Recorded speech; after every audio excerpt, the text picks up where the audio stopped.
And today's session will be about how that process at a rational thinking level could perhaps be imparted by faculty and by leaders to youngsters. And that, I think, is the pitch and substance of today's conversation with Dr. Sampath. He will want to take about 30, 40 minutes or whatever he's comfortable with.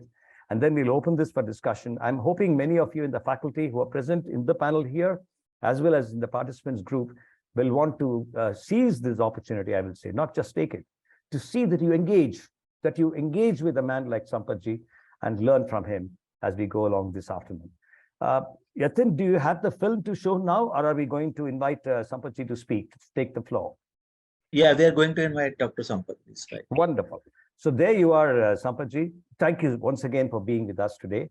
And I am going to be, looking forward to listening and learning from you today. Thank you, Hariji, for the wonderful intro. Sometimes, one wonders, is that oneself that is being spoken about?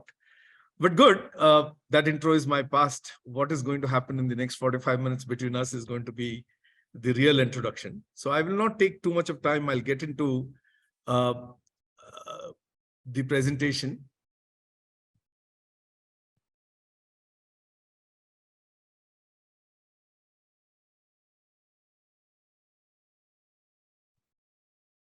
Can you all see my screen? Yes, if you can slide share. Yeah. Yeah, please. Oh, sorry. You have to put it on the view mode. Yeah, there you go. So is this clear now? Yes. Perfect, sir. Yeah. So basically, when you gave me a topic, I realized that we all get into several fields of work, but sometimes we wonder, is this where we need to be? So I thought, let me start my talk with wherever you are is the entry point. I need to tell a small story from my own life.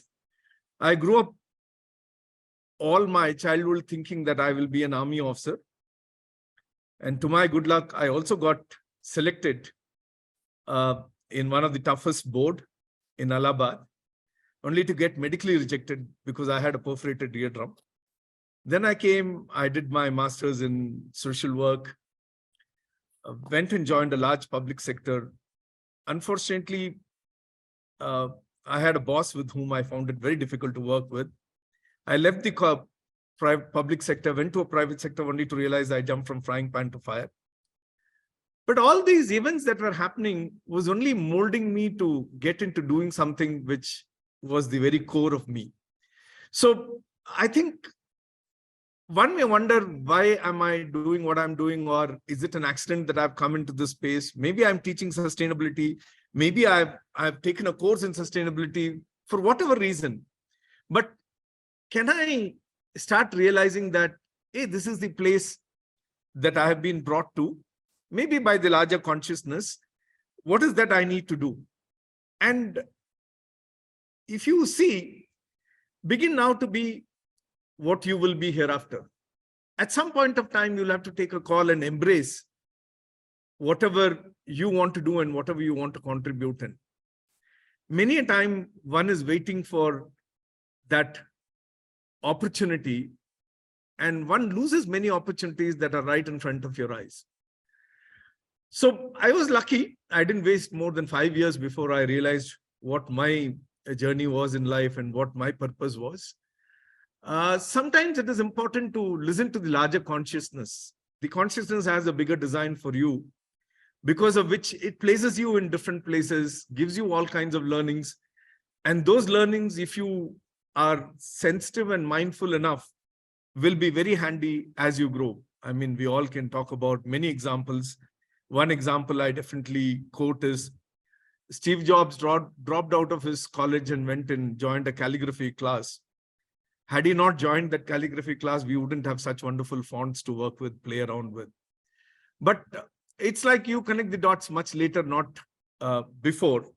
So therefore, I think wherever we are, how do I make the best out of it? Though I'm not an expert in sustainability, I am a great fan of sustainability. I live my life to a great extent, seeing how I can sustain myself and the future that I will leave behind for the generations to come. So let's begin now to be what you will be hereafter. But what I'm going to do in the coming slides is, I'm going to take you through what the journey is all about if you really want to excel and make a big difference. Before that, let me share a quote that I've been sharing for a long time. As the level of consciousness enhances, it is no longer the survival of the fittest, but it is the survival of the wisest. There's a huge difference between fit and wise. And today, in the last 2 decades, we have seen that to begin something and to build something, you don't need huge capital, you don't need a huge infrastructure. I mean, you can start anywhere and create whatever you want, as long as you're very clear what is that you want to create. I also believe that every one of you who are listening to me, everybody around you has many capabilities. It is important to know what one is capable of. But what is even more important is, I don't know, you can reflect in your own mind what you think is even more important. To me, what is even more important is what one is using one's capabilities for. Many of us are not very conscious. We may have several skills with us, a skill to connect dots, skill to communicate, skill to plan.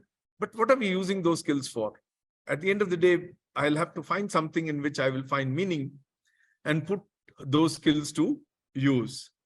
So today's focus is, I mean, as I talk, I just want you to keep the story in mind, because any talk of 40 minutes can leave enough for you to ruminate for another 40, 45 days. So I tell the story. It seems there are some disciples who complain to their teacher, you always tell us stories, but never reveal their meaning to us. And the guru replied, how do you like it if someone offered you fruit and chewed it before giving it to you? So the talk is only going to be a fruit, but each of you can chew it for yourself. Look at what is in it for you. How does it relate to your life? Does it even relate to your life? Does it make any sense? Does it make any meaning? Because what I'm sharing is only a perspective, and there are hundreds of perspectives in life, and not all perspectives are suitable to all of us. So, but it is worthwhile to examine each perspective to the degree that we are interested in and make meaning out of it. So what is the journey that we are talking about? We are talking about a journey. How do we learn to excel in whatever we choose to? That is the focus of this whole discussion or whole presentation. So what is excellence? To me, it is flawlessness, that in which I can't find a mistake, that in which I can't, I mean, if I see when you stand in front of Taj Mahal, I think you hardly feel there is something that could have been added to it, or it could have been designed differently, or it could have been, that's why it's one of the 7 wonders. As far as we are concerned, I think there is always scope to improve. So therefore, which means you find a flaw, rectify it, only to find the next flaw, till you come to a point where you're flawless. To me, flawless is the definition of excellence. And the journey is, how do you really become flawless?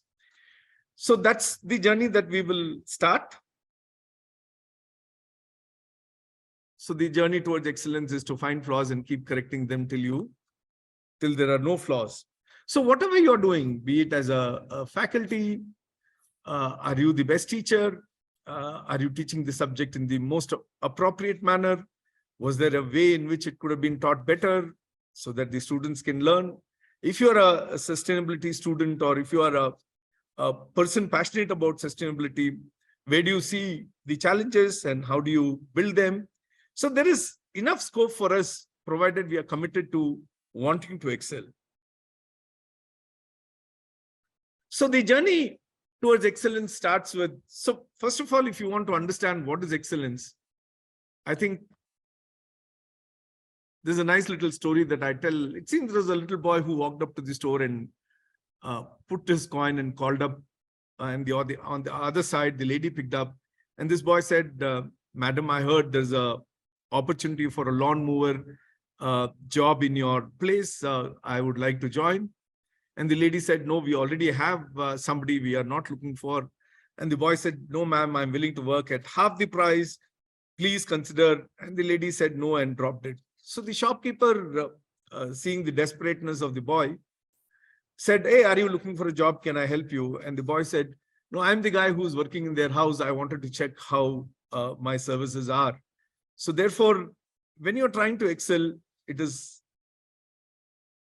you who you are competing with.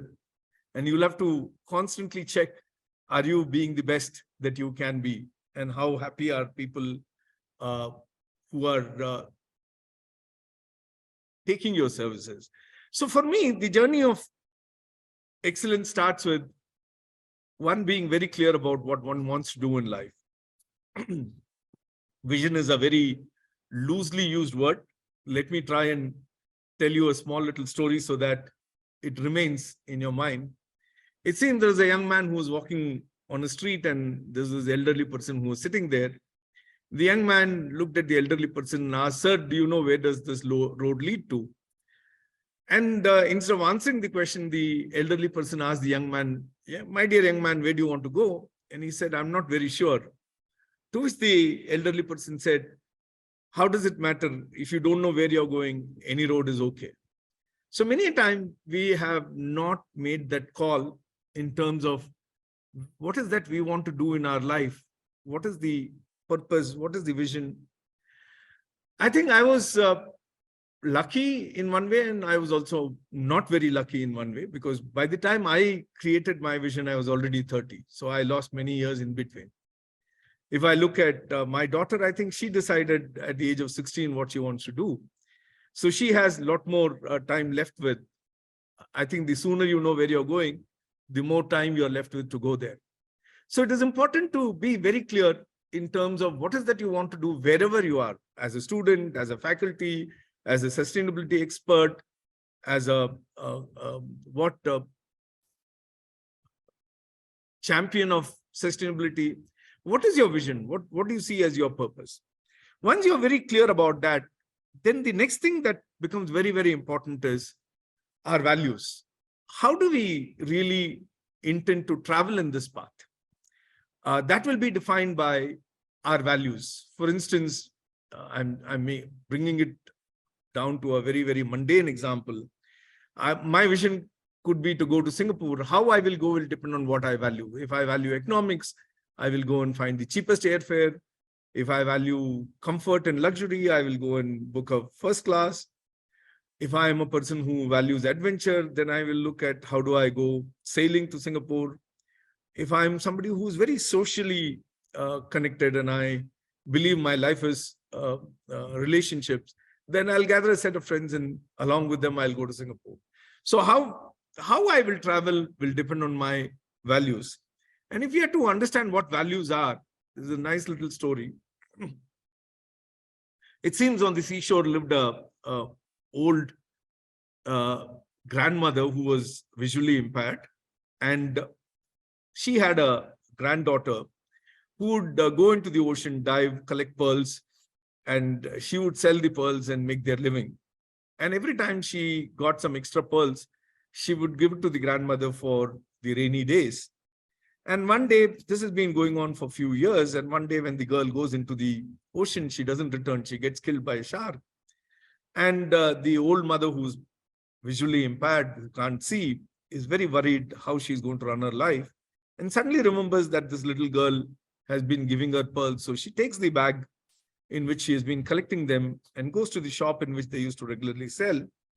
And she explains the condition to the shop owner, saying that my little girl is no more and I don't want to live a mean life.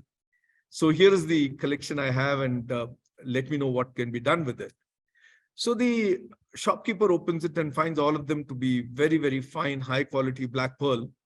So he puts a market value to that and says, this is the value you will get. And with this value, with this money, you can comfortably live the rest of your life if you do this. So she agrees to the plan and she says, okay, go ahead and do it. And as the lady leaves, the boy in the shop says, Master, did you not know the old woman was blind? To which the master said, I know she's blind, but what to do, I can see. Values are very, very intricate. And you'll have to have a standard that you set for yourself and the way you will actually end up working.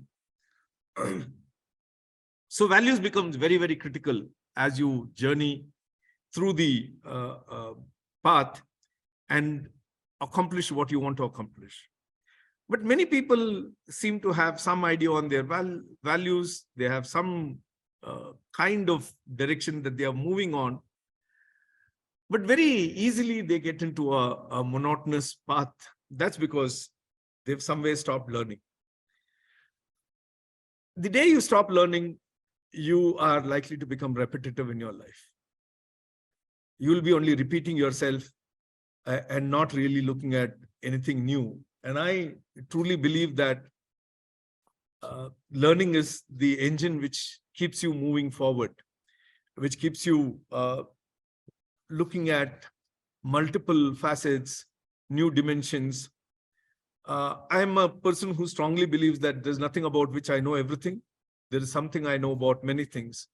And I would like to be in the space between what I know and what I don't know, so that I can keep evolving as a person. I can keep evolving what I share with people.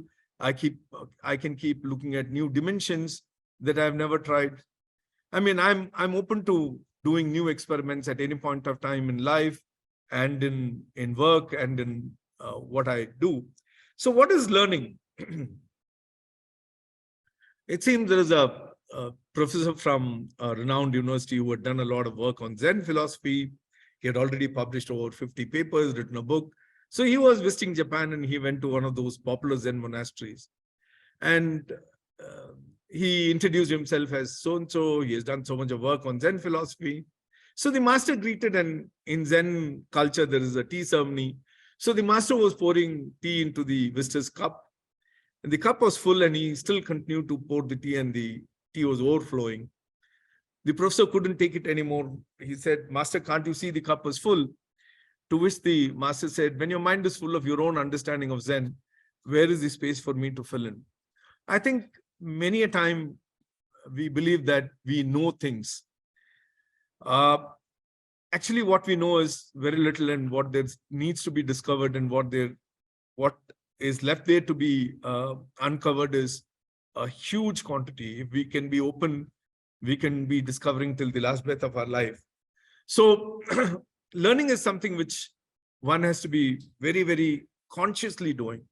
So if you see in the journey towards excellence, there are these, if we look at 4 cornerstones: excellence, vision, values, learning. And how do they play with each other? What do they bring to each other? What does learning bring to values? If you're a learner, you gain clarity on your values. At any point of time, when somebody asks, why are you doing this? You don't even have to think twice. You will tell them exactly why you're doing this.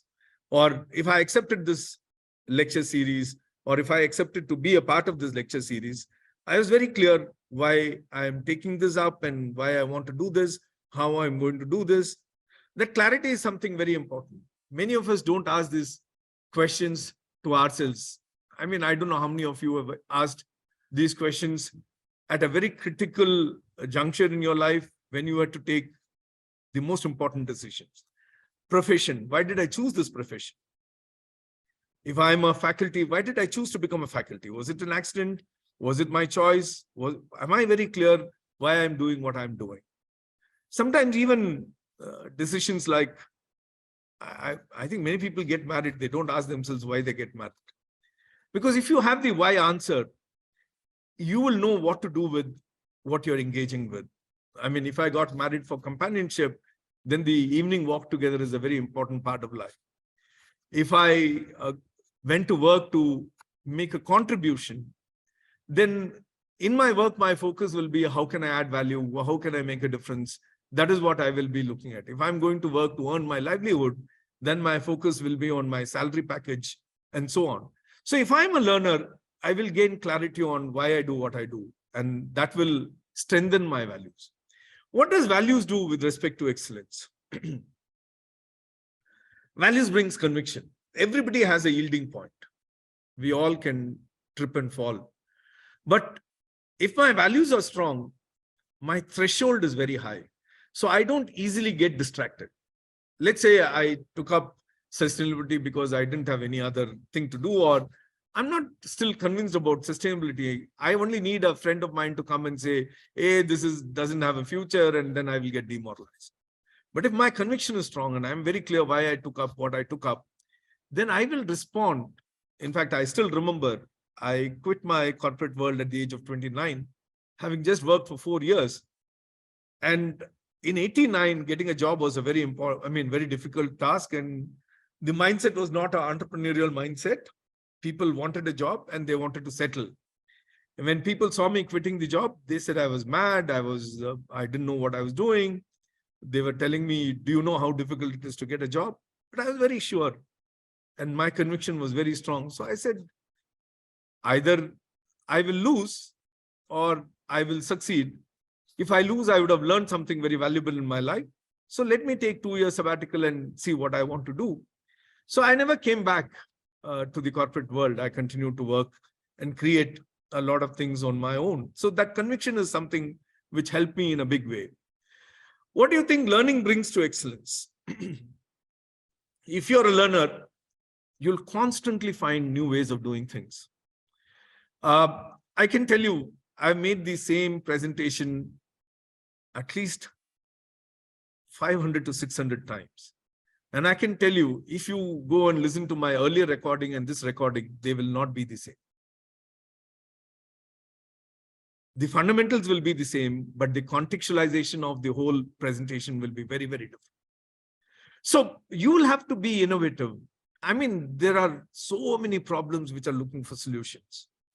If you are a learner and if you're willing to see it as an opportunity, every problem around there is an opportunity for us to resolve, solve. They are waiting to be discovered, and they're waiting for you to find a solution. So if I'm a learner, I will constantly look at another way to do things. So if you really see, if you are a learner, your values are strong and you want to excel. Is there something? Sorry, go ahead, please. Yeah. Go ahead. Yeah. So when you are a good learner, your values are clear and you want to excel, your clarity is high, your conviction is strong, and you're willing to be innovative, then whatever you do will be of great quality. As a student, if you write a paper, it will be of a very different quality. As a faculty, if you're teaching a subject, it will be a high quality. As a sustainability expert, if you are designing something, that will be of a very high quality. So if you see for quality, you need to be a learner, you need to have strong values, you need to have that desire to excel. Now let's see, what does learning bring to vision? I mean, everybody wants to be somebody right from the young age, somebody wants to be I think when we were in school, our vision was to become a steam engine driver, or somebody wants to become a pilot, somebody wants to become a doctor. These are the kinds of words that we used. But as we grew, everything got distracted. Because if you're a learner, you stay focused on your vision. But if you're not a learner, even without your knowledge, you get distracted and you get pulled in different directions. If you see your own self, how your journey has been, and have you stuck to what you wanted to do when you started your journey, I can say that hardly 10% have stayed focused on their vision. Many got distracted. Because it's easy to get distracted. You will get something else that comes into your life, and you get pulled in different direction. Without even your knowledge, you move on. What does vision bring to excellence? Farsightedness. What do we mean by farsightedness? Ability to see something which others are not able to see and be there before others can be. If you are really a visionary, today, I mean, I'm sure people like Steve Jobs, Elon Musk, and in our, if you go back to the ancient Indian history, there were many visionaries who created many wonders, which are even today valued and valuable. So are you really farsighted? Are you looking at creating something which will add value? And I think today, you and I don't have a choice other than to create. Otherwise, ChatGPT will take over and it will run your life. You don't need to be doing anything.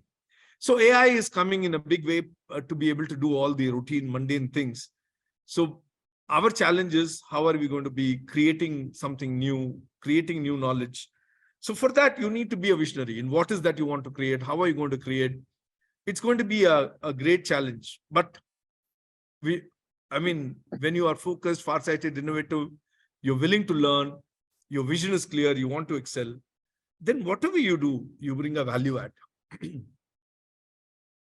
Whatever your student period is, maybe 4 years, 3 years, at the end of the day, can you ask yourself, hey, what value add did I bring to myself? What value add did I bring to my college? What value add did I bring to the subject that I was working on? So on and so on. Or as a faculty, what is the value add that I brought to whatever I'm doing? Or as a sustainability champion, hey, what value add am I bringing to whatever I'm doing?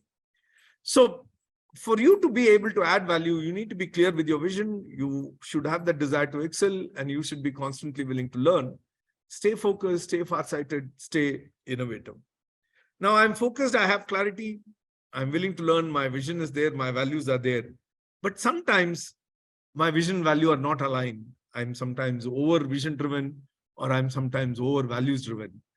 To me, vision values are like the two oars of a boat. If I use one more than the other, then the boat will be going in rounds. It will be going in circle. But if they are aligned, and if I use them rightly and give the right pressure, then I will be moving in the direction that I choose to. So when you're focused, you're aligned, your clarity is good, you're a learner, your vision is clear, your values are clear, that is when you provide leadership. To lead, you need to be clear about your direction. You need to be clear about what is that you stand for. And you need to be constantly willing to learn. Stay focused, be clear, and be aligned. That's when you start leading the crowd rather than following the crowd. We have another very interesting, I'm farsighted, my conviction is strong, my alignment is good, I'm a visionary, my values are in place, I want to excel. So what do I bring? This is where I bring evolution. To bring evolution, I need to be farsighted. It's not easy to create something. I remember my first book was published way back in '88, and it took 2 years of my youth to write that book. It was not easy. I don't know how many nights I lost my sleep, and people didn't understand what I was trying to tell. But then when it got published, people were able to see what I was trying to tell. And just 2 years ago, it got translated to French and is being used as a tool to develop reflection among young people. So do you have the courage? Are you able to see things that you're not able to see, that others are not able to see? So in fact, recently I had an opportunity to be with Bill Drayton, who was the founder of Ashoka Fellowship. We were in Washington, D.C., and we were walking. And he made a very interesting statement. Sampath, you are far ahead of your time. 30 years ago, we were talking about stories, and that is only picked up in the recent past. So are you really being farsighted? Do you really believe in what you believe in? When you don't believe in what you believe, people can easily take you away from your path. So if you want to evolve as a person, you want to evolve a subject, you want to evolve a field, you want to evolve a space, then definitely your conviction is to be strong. You should be able to see what others are not able to see. Your vision value should be aligned. And how do we align that? That is the question, Sampathji. You are talking to us about a space where you already are. I need to know if let me tell you my serious predicament after as many years, right? Right. And a lot of the faculty here, even some of the leaders who have joined us, including Rajnishji and Sridhar and Sandeep, they will all agree with me that if I go to the next door guy, and have you gone to the next door guy and told him about what you're doing? And is he convinced of what you're doing? Sampathji, I'm asking you. Does your neighbor know what you do? And is he impacted by what you're doing? In fact, Hariji, to answer your question, Why only my neighbor? My entire community understands what we are talking about. We have revived 3 Well, lakes in our area. Oh, well, then that means that you, talking of lakes, Sandeep, can you unmute and say hello to us? He's talking of lakes, and you have been working on lakes forever. Hello. And, Namaste. yeah, Hi. namaskar. Hi. So if you know Yelenali Lake, Sure. Akshay Lake. So Sandeep, the problem you and I have had is for you to raise, Sandeep, and I will not embarrass you, but because these are general causes, for you to even raise 1 lakh as small contributions from people for the last 5 years per year has been impossible. Why? What is it that you have not been able to do to make people understand? And here is somebody saying, well, I have got wonderful people around me who are all God's own blessed beings. Hari, the reason I have not raised more than that is I've never needed more than that. I live a minimalist life. Fair enough. But have you been able to raise that But let me tell you, for the lake cause, we've paid close to 3 or 4 lakh rupees to lawyers. All were funded. It was crowdfunded. So let's go back. Whenever I've asked, I've had no problem. Are you both therefore saying that it is not too difficult, or you have not found it too difficult? No, I can make a Convince distinction. people. I'll make a distinction. See, pretty often what happens is for people like Dr. Sampath and for people like me, we are ahead of the curve. Correct. Pretty much all like are. how the Most of problem with being ahead of the curve is other people can't see beyond that curve. Correct. So the for question them, now it is is- not a reality, even though it's a reality, because The we are all question- conditioned to The see question certain. we are asking this afternoon is, Yeah. those people, including my neighbor, Mhm. how do I make them see what I see? It's Hariji, a lot of effort. We know it's a process. It's But a there lot of is a- effort. I think let me answer that question in one statement. Be a role model of what you want others to be.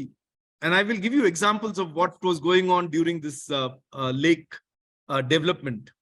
I mean, every lake is in a remote area. There's no tea shop, there's nothing. And sometimes it will be, last season, it was very bad in terms of rain. So whenever I'm home, these guys would be working at the lake and I would make hot cup of tea, get some biscuits, go and serve them, motivate them, tell them how important it is for us to have this lake. And 3 years ago, this was a lake in which complete sewage was connected. Today, not a drop of sewage water comes into the lake. We have birds coming in and nesting. Today, entire community walks in the morning around the lake. So you have to first demonstrate, asking people to. So we know, therefore, that good success stories, inspire others to see if they can do it. But the world is, that could have been said, let's say 40 or 30 years ago. Today, the world doesn't have the time to make that change. And then we have people like, Professor Shaik Ansari here. Maybe I must ask Shaik Saab, what do you think? You work with students and you work with certain kinds of very rational think approaches. Shaik Saab, can you say hello to us and respond to what Dr. Sampath has presented so far? In the context of how you have, like Sandeep said, you have succeeded, shall we say, in transforming a few people with that seed of sustainability that you have sown in them. Sir, actually, even government has taken issue this initiatives. Right. So recently, we added a community services project in our curriculum, where student will quote one. They themselves quote some problem issue in the society. Whether it would be waste management. Your personal experience of such transformation. How successful have you been? Actually, sir was quoting lakes, but I was thinking on waste management. Compost preparation. Fair. So I learn and I just create awareness, at least in my home, and then becoming a garbage and becoming an issue for a larger cause. So that thing we would like to address on a district level, and we want to transform, which has been taken in Hyderabad at least. But we did not propose, but the initiatives were taken from the garbage, which was a big issue. Then they started creating electricity, and that was a green sustainable goal, what they achieved in the vegetable man. Okay. No, but when you first began it, was there skepticism? Did it take you time to convert them into your purpose? And how difficult was that? And that is what I think Sampath ji was also trying to say when he talks about pushing yourself towards excellence. How did that happen to you, Shaik sir? That initiative, Initially, it should come yeah. from youth. Yeah. Come from So within. I'm thankful that youth is in my hands and we are working for sustainability. And my department is mostly on services. Okay. Now, have you And found it because- easier to work with the young than with the old? Is that what you're saying? No, no, not yet. No more. Because we need strong potential from the experience, Okay. energy from the youth to drive that work. Yeah. Okay. Anyone else who wants to respond before we request Sampath ji to continue with his Can I with his give a thoughts? couple Yes, of insights? yes, Yeah. yes, please. So in my case, I've kind of got into 10 or 12 different domains now. So Right. I'm active in most of them, Right. ranging from lake activism to water security to Right. urban governance and planning to Right. mobility. So it's a big spread, including natural farming.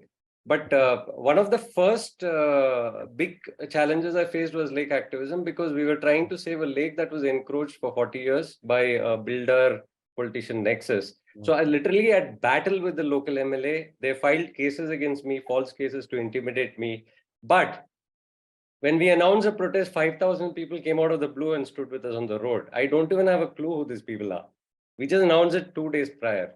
So, and then I'll give you other examples. Like when I got my own building apartment to opt for segregation at source, long before BBMP made it a rule. So what I did was I went to every single house, explained to them it's simple, keep 2 buckets and a bag, and these things go separately. And the bulk vendor will take these separately. And what we did is we took some pictures and showed them, see, this is how our waste workers work. And if you mix all the waste, you have your glass pieces and all that mixed with your vegetable things and plastics. When they're segregating, I they got use that. their hands. Sandeep, So what I'm saying, yeah. the storytelling, it converted my entire apartment. It was visual, it was direct engagement. Yeah. In the lake story also, it was storytelling. It was about laying out the canvas, showing that here's an opportunity to stand up. How fight many for your more neighborhood. people have you turned? If I see, you're a thinker, Sandeep. Like you said, I'm more of a a practitioner than a thinker. Now, I'm more of an activist. No. Just track this thought. Yeah. I'm saying something happened to you, I don't know, 10, 20, 25 years ago, that you became who you are. And now you are, using these. Oh, you're talking about transformation. Okay. No, but I was trying to address the question you have of how to convert others into this. No, then, well, the question still is the same, which is, and Keshamurthy wants to speak after this. I will ask you this, Sandeep. Yeah. How many people have you transformed in ways that they want to go and create stories, that they want to invent new ways of convincing people? I don't want to know what you are doing. I want to know how many more you have been. Oh, plenty. Okay. And how did you do that? It's largely the storytelling. So if you remember, Hari, in 2016, I started this community called IKM Community for Sustainable Living. Every month, we used to do offline event. We used to have a workshop, talk. So during that series, after 1 year, we took a dipstick survey. How many people were impacted? We found that a whole lot of people who attended our seminars used to quit their jobs and get into sustainability related things. This is not a small shift. This is a big shift. Quitting your job, getting into something else. So that is where we realized storytelling is the key. Sandeep, Anirudhan, and Sampath ji and everybody. Yeah. We have 50 odd people. Many of them are possibly at that point, at the beginning stages of these things, where they maybe this conversation today changes them. We have 2 people who have raised hands. Keshamurthy first, please. Would you want to speak up? Yes, sir. I am Keshamurthy. I am from Coimbatore. Yes, please. See, I am 62 years old. Okay. At 50, I retired. I'm a self-employed, but I retired at 50, and I thought I will do something, give back to the society. Okay.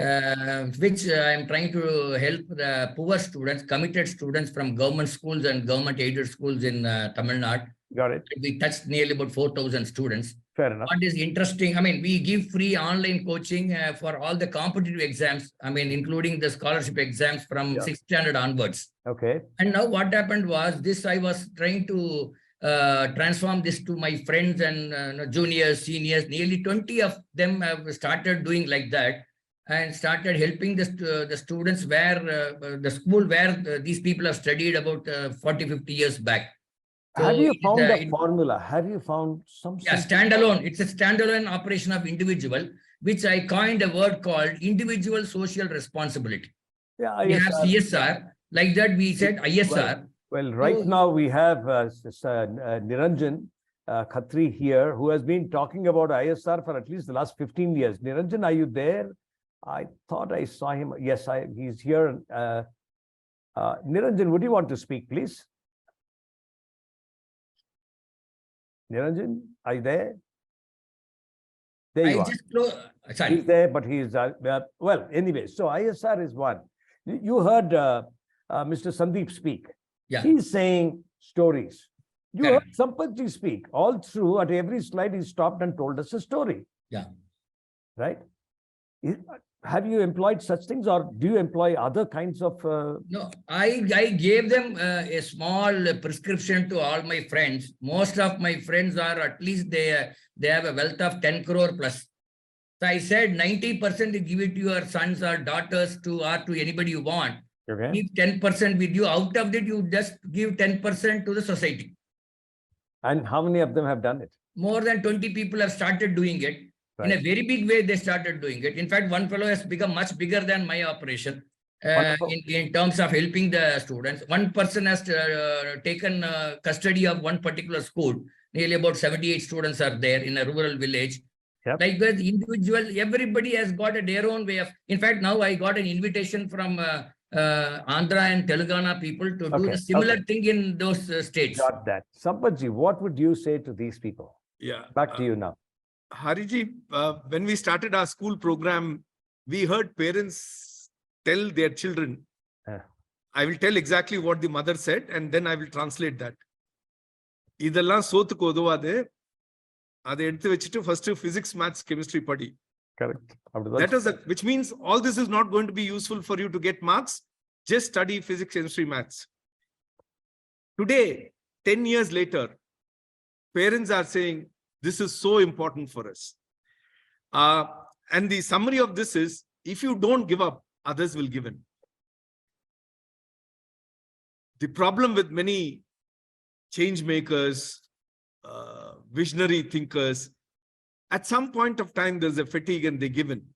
I see Sandeep has not given in yet. No, He he still won't has give the up. same energy. Yeah, So he when you won't. don't give in, others tend to give in to you. So therefore, I think there is no one formula for anything.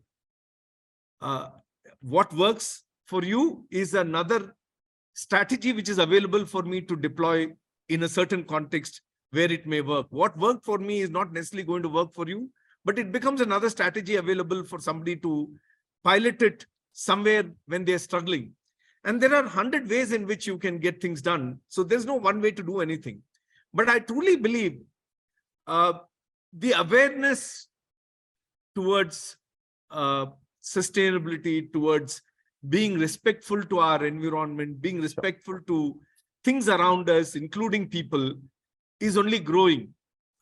There might be many disadvantages of social media, but there are also some good things on the social media, which is working, and those who want are picking it up and moving forward. I will also, towards the end of the presentation, cover what seems to be sometimes a derailer. I have 5 interesting stories that will help us to understand those derailers. So if you really see,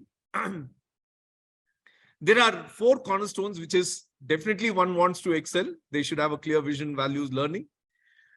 They should have clarity, conviction. They should be willing to constantly look at another way of doing things, need to stay focused, be farsighted and aligned.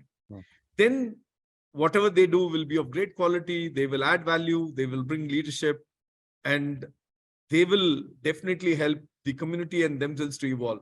And if you go and see the life of any good change maker, you will find these elements naturally. I'm only trying to present them so that you can get a understanding. Oh, if you really want to make a difference, these are some of the elements that you need to be mindful of.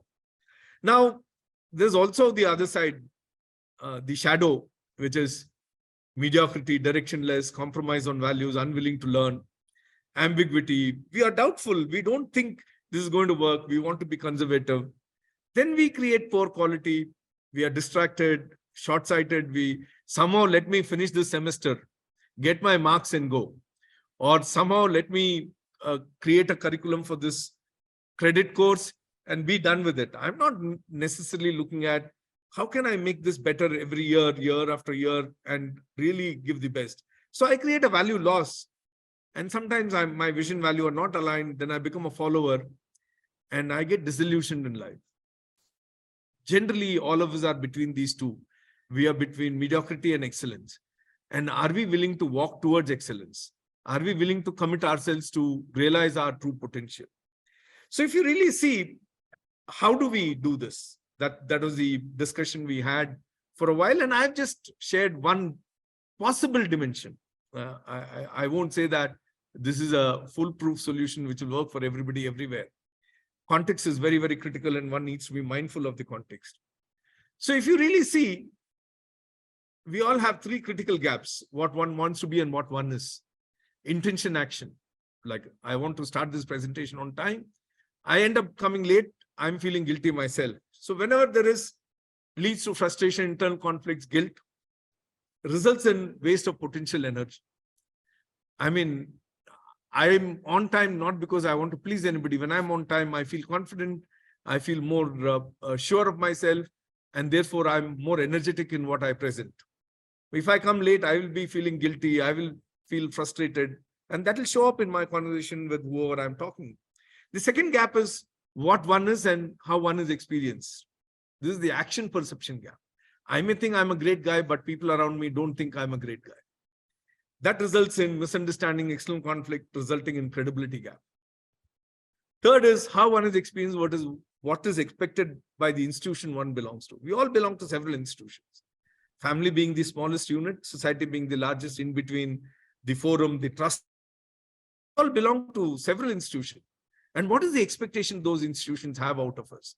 Education institution has a lot of expectation out of you as a student, as a faculty, as a the management which runs the institute.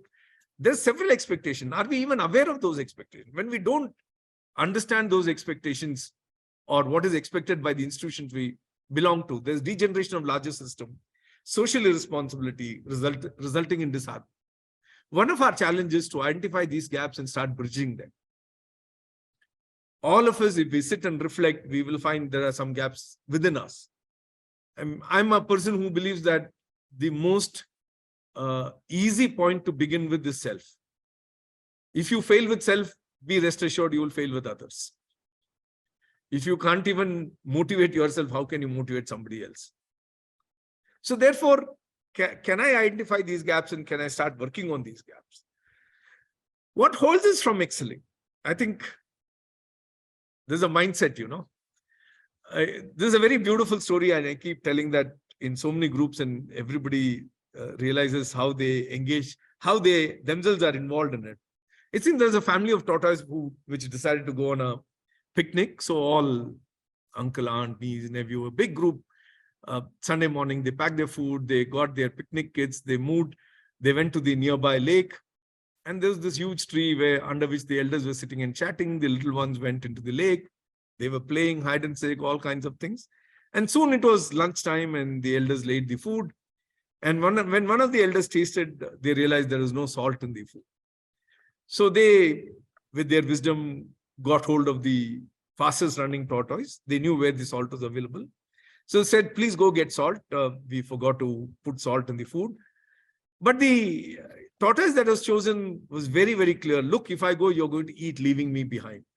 And the elders assured him, no, we will not eat, leaving you behind. Please go, please go. And after a lot of resistance, he said, okay, I will go.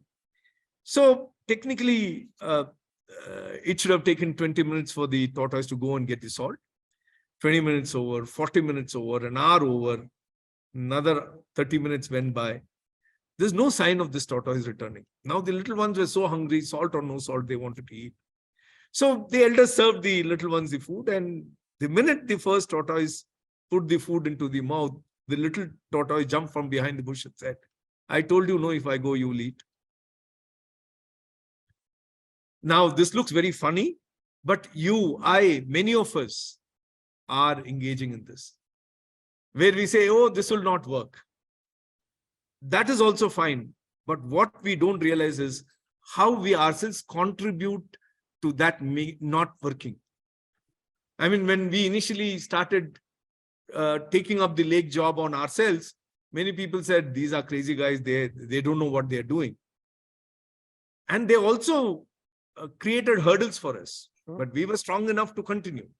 So many a time, we are the tortoise hiding behind and wanting to see our truth coming true, and we unconsciously or subconsciously contribute to making our reality the reality. So that is something which doesn't allow us to excel. Many of us live in a self-deception. It seems there was a man who was a good archer and loved archery. He was passing by a village and he saw every shot was a bullseye. And he saw a boy with a bow and arrow, and he said, hey, do you know who's the guy who did this? He said, that's me. Oh, who's your teacher? Who's your coach? He said, I don't have a coach. Then how did you achieve this? He said, that's so easy. He took an arrow, put it on his bow, shot it. Wherever the arrow went, he went and drew the bullseye there. So many of us believe that what we know is the best, what we are doing is the best, and therefore we stop from learning. I mean, to become a best archer, you need years and years of commitment and training and focus. So that's another thing that one needs to be mindful of. This is another very interesting story. It seems there are 4 monks who decided to go on a week-long silent meditation. So on the Saturday morning, they all assembled, they performed the ritual, started their meditation. In the evening, there came a lady from the nearby village to clean up the place, make some food, so that the life of these monks will be comfortable. And as the lady was leaving, one of the monks found a lamp was not lit properly. By sheer habit, he ended up speaking, saying that, oh, lady, you have not lit the lamp properly. Immediately, the second guy said, hey, you're not supposed to talk. The third guy said, both of you are idiots, you broke the meditation. And the fourth guy said, I'm the only guy who did not speak. Now, many of us are into this game of finding fault with others without even realizing that finding fault itself has become another fault. Yeah, sure. So how do we support people? There will be flaws. Can we look at the good things and can we move forward? And some people can even go and say, who employed this lady? And we can go on, we can search the story. Then can we stop you there for a moment? Sure, please. And see if we can ask any of the participants, especially the youngsters here, you can raise your hands, any one of you. And well, of course, Niranjan, since you're back, maybe you want to, I mean, I know you unmuted yourself. If you want to speak, maybe you should unmute and speak. But the rest of you here, anyone who wants to pick up the mic, raise hands and just, yeah, Niranjan, go on, please. Dr. Sampath, very nice presentation. I learned a lot from your presentation. But when I started my journey in sustainable development, there was no vision, no words, no knowledge of all these semantics. But my journey in sustainable development began with a white lie. I was cornered by the Commander-in-Chief of Navy to clean up our act in an island called Port Blair. I told him, yes, sir, without doing anything. And I did the same thing with the Conservator of Forest. And then I got into a trap. And then I tried to fish for ideas from my heads of department, the hotel, but nothing worked. Then it occurred to me, why don't I appeal to the good sense of tourists and we put a small sticker on the packed lunch box? And that led to circular economy, which I didn't know about. The story is very long. The point that I'm trying to make is sometimes we get caught in corporate language of vision, mission statement, etc. The way to start things when you was wanting to do something new is just make a beginning. the rest will fall in place. So this is my little experience which I'm sharing with you. Thanks. Sridhar, maybe I should ask Completely you. agree. You're right. I mean, words can imprison sometimes. The need is what liberates, I guess. That's what Niranjan is in some way saying. Sridhar, are you there? Can you unmute? Yeah. Something happened to you when you were in ONGC. You were in an ecologically hostile environment. You were digging up places for oil. What led you to suddenly make that decision? Was it a brush with greatness? Somebody who said something and you woke up to it? What happened to you, Sridhar? That might hold a story for somebody somewhere. No, I think it happened even before ONGC. I was working with the Department of Atomic Energy. Correct. And I was exploring for what are these days called transition minerals, columbium, tantalum. And later on, I was posted in the uranium mining area. So when I started finding that there were areas where people were grazing, where kids were playing, where 30,000 times the normal radiation. And when I tried to explain this to people, I found that there was hostility in the department itself, saying that, no, why should we share this information? That is not what we are here for. I also saw some deformed children in the villages that I visited, that I saw that uranium mining might increase India's ability to have this must have been 1979, 80, if I recall. 1980. Yeah. So I thought that, while I know good geology and exploration geology, maybe these skills have to be, used for something else, and not mindlessly exploring and not even informing people, which is constrained by, the Atomic Secrets Act or, various other constraints. And today, when you actually see, I think it's experience at one level that motivates you. The other is when you see there is a vast number of people who are much less privileged. Then you start thinking that, is it something that you can do by yourself? And I think that's how it led me to what I am doing today. But has it crossed your mind that for every one Sridhar, there are 1,000 others who are not doing it? And have you asked yourself why we are not able to speed that process up? I think, there is, we live in a very larger kind of a socio-political environment. And sometimes I feel that,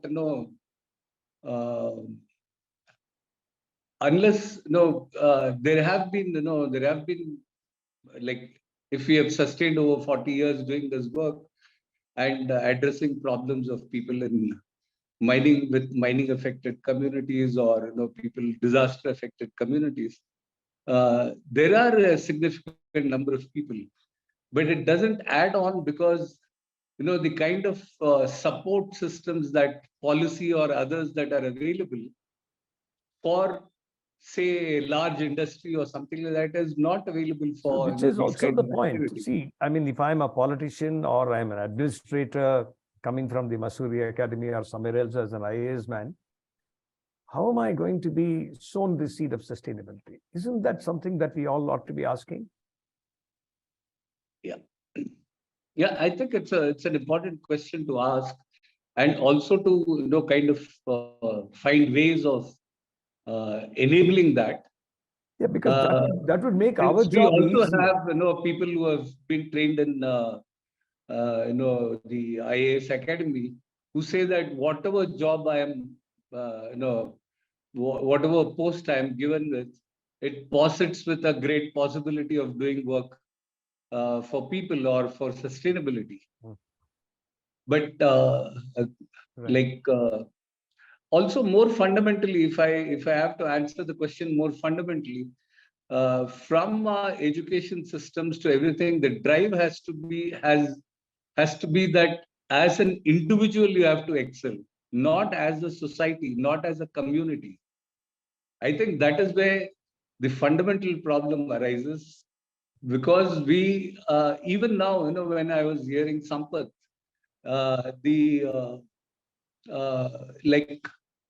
our whole leadership training is focused on an individual becoming a leader.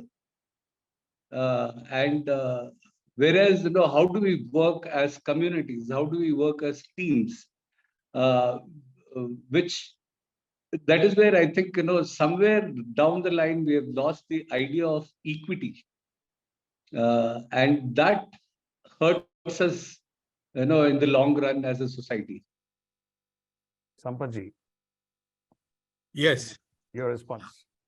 I think any great movement starts with somebody, and it becomes a community movement. It becomes a social movement.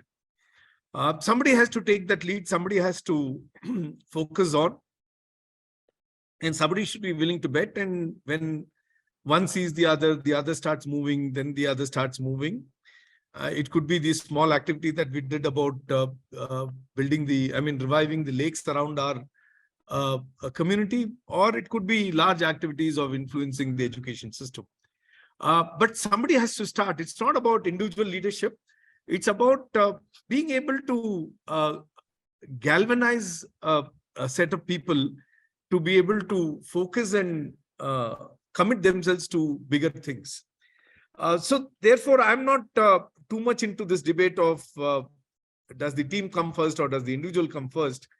It can start anyway. A team can decide to commit themselves to a cause, or an individual can commit himself or herself to a cause and start the journey from there. And suddenly you will see that both of them will have large number of people moving to create. But I agree that there is a shortage of people who can commit themselves. The cause one can keep drilling, but I think we need to definitely focus on where the challenge is, and that's the next story all about. It's in the neighbor found. Nazuddin found a neighbor searching for something, and or the neighbor found Nazuddin searching for something under a lamppost. Yeah, we know the story. We all know the story. So we have to look at the right place where we lost it. Sometimes we are looking at the wrong place. Yeah. And then I think... Finish, please. This is the last story. Yeah. There's one more story. Okay. There's a magician who was sitting in his house and saw this little mouse running here and there playing, and it used to go and hide under the sofa. So he took his magic wand, started talking to the mouse. He said, look, I'm happy for a certain while, but the minute I think of the cat in the house, I get worried. So I go and hide under the sofa. The magician took pity, moved the magic wand, turned the mouse into a beautiful cat. The cat used to walk around the house, sit on his lap, but never go out. Now the magician said, what's your problem? There's a Doberman outdoor.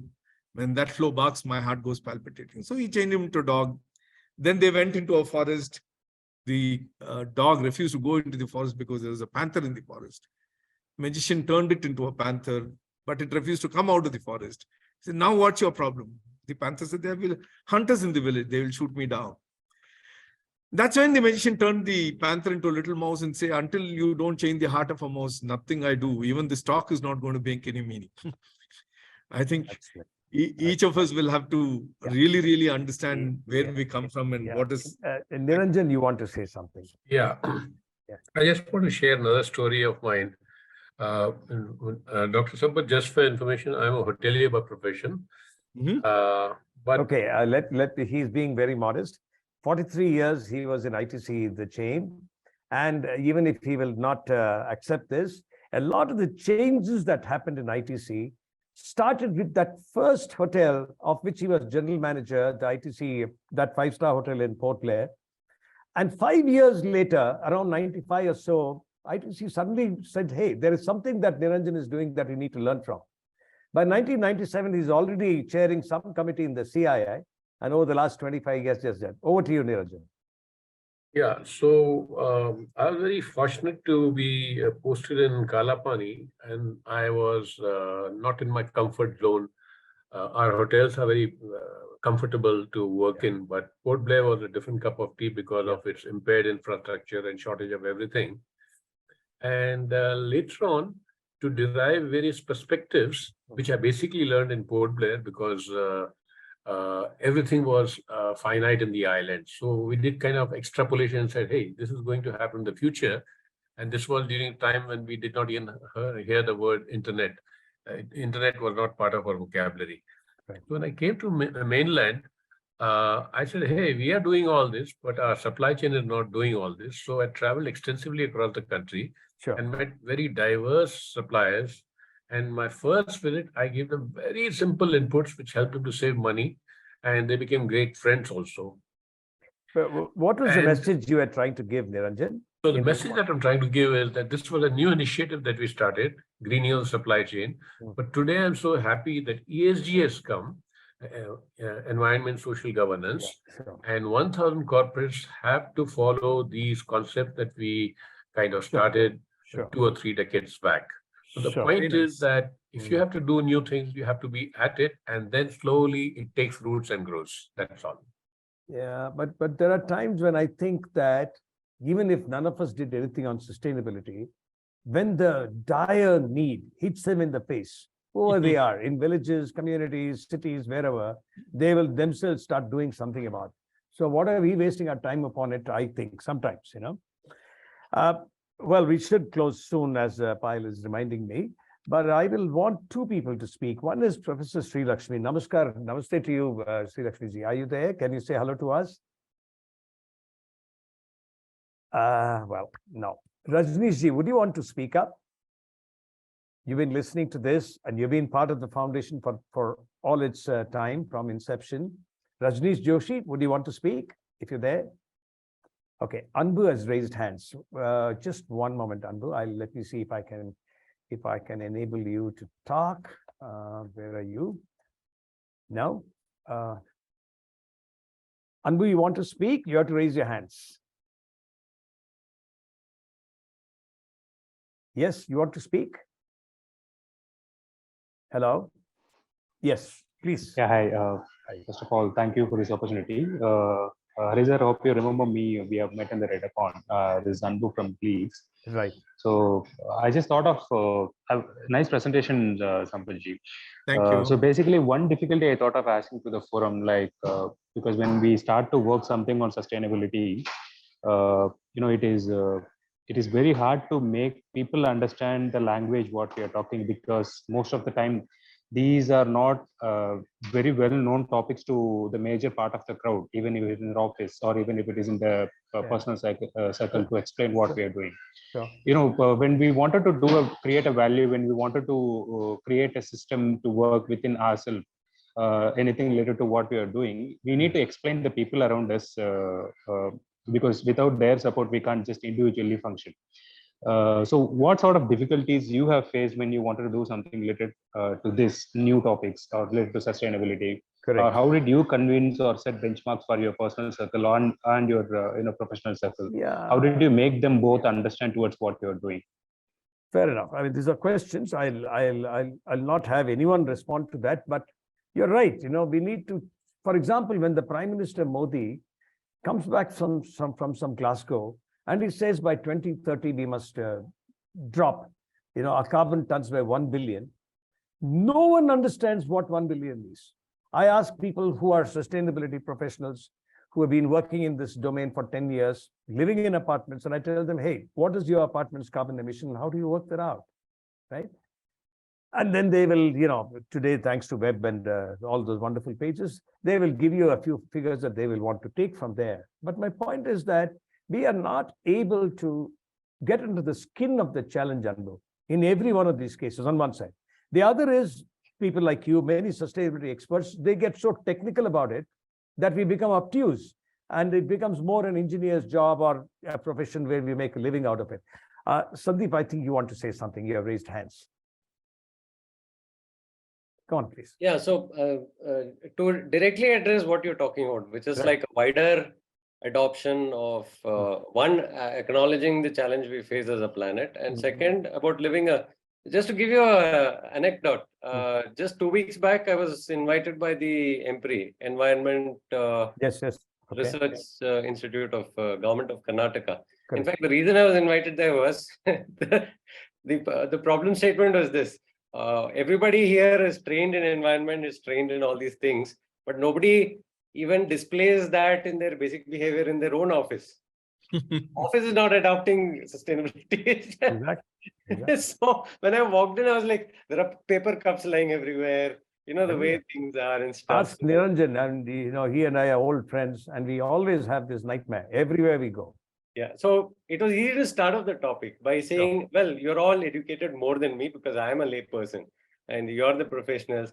And I see you understand the concept of, the life cycle, the energy impact, water impact, and everything else. Got it. I see water cups. Got it. I mean, sorry, paper No, cups. I got that. I used got here. that. No. Can you? Yeah. Okay. Can you identify what is missing here? So. But what it highlighted, and this is what I highlighted to them, that the problem is one of culture change. It has nothing to do with knowledge. Knowledge is intellect. Culture is embedded in the way we live. And why I was stressing on storytelling is, everything we do in our life today is influenced by our storytelling. And the storytelling is broad. It's the story that we are told right from birth, that our only purpose in life is to go to school, get good marks, get a job, get married, and produce kids. This is our story that is defined for us. We believe it, and we only do this. And the story we are told is, we don't have to care about anybody else. We just have to care about ourselves. We have to make money. We have to invest in our security, and we have to ensure our children's security. Nothing beyond that. Keep our house clean. Let the street go to dogs. This is a story we are told again and again. By whom? I by got our that. immediate circle, that is our parents. Then by our society, which lives by those norms. Then by industry, which only cares about itself, externalizes all the environmental impact. So everybody in this world is doing this, believes in the story, and it is playing out. How can we shift this? We have to shift the narrative. This is where the job really lies. If the story we believe is different, that we have to care about our environment, we have to care about the people in it, we have to care about our neighbors, we have to care about our impact. We start worrying about our choices. Every choice we weigh and say, is this good for nature, bad for nature? If this becomes a predominant story, then we don't have to work hard. Everybody will go drive this movement. The key is storytelling. Hariji, I would just like to add here, we have started an initiative with school children. We have to close in the next, go on. Yeah, how do we really bring this mindset? And we work with them from 1st standard to 10th standard. Got it. But when they come to 10th standard, we create something called as social action project, where each child spends 40 to 60 hours on a project of their choice. We don't force them on anything. So you're saying that they are different forms, sometimes stories, sometimes learning by doing, sometimes a book that you just leave on the table for them to pick up and possibly be inspired by. Yeah, that's what you're saying. Sometimes it's hundreds of ways. Hundreds of ways, I guess. Yeah. Ravalji, we have only another 3, maybe 4 minutes. So you could take 2 minutes, and then we give the last word back to Dr. Sampath. Ravalji. Thank you, sir. Thank you very much. Thank you, Dr. Raval. The title is with sustainability. And in my little understanding, sustainability is an approval of our behavior by the nature.